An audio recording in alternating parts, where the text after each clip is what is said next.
এই ফলগুলো কানাডায় জুপের মধ্যে ধরে আছে। কানাডায় কিছু দূর গেলেই জুপ জঙ্গল পাওয়া যায়। আর এই ঝোপঝাড় জঙ্গলে অনেক ফল ফসল থাকে। এই ফলগুলো খেতে টক। অনেক ফল একটা একটা করে খাওয়া যায়। খেতে মুখে টক লাগে।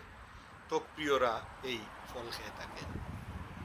এরকম কত ধরনের ফল এই ঝোপঝাড় জঙ্গলে রয়েছে।